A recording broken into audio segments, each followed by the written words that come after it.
For some, visiting their favorite coffee shop is the best part of their day. However, one downtown Macon shop is closing its doors for the rest of the year after 9 years in business. And no one is sadder about this temporary shutdown than co-owner Kevin Reeves.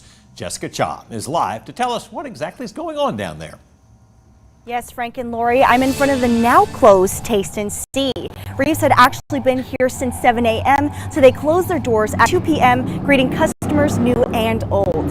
He says it's sad to close, not because of a lack of business, because of a lack of workers. 10 years of my life. That's crazy. Reeves says they opened Taste and See 9 years ago during the revitalization of downtown Macon. On Poplar Street, the only thing there was, you had the bar up the street, and then you had Kennedy Drugs on the corner, and it was us. Reeves says he's loved watching the business grow, with people telling him it feels like home. But he says they can't keep their doors open due to lack of staff with half the workers they need. A couple of years ago, we would put out that we were hiring, and you'd get 15 or so, applications, and always be able to find 2 or 3 good applications. And now, you put that out and you might get 2 applications. Reeves says they need 8 full-time workers to be fully staffed, and they've cut back their hours a lot. He says their pay is competitive at $15 to $18 an hour with tips, so he's not sure where the shortage is coming from. And to close because of that is heartbreaking.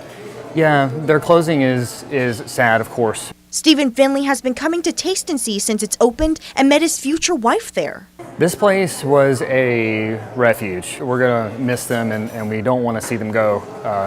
On the other hand, this place was a ministry first, and the closing of it is not so much the end of it, but the end of one chapter.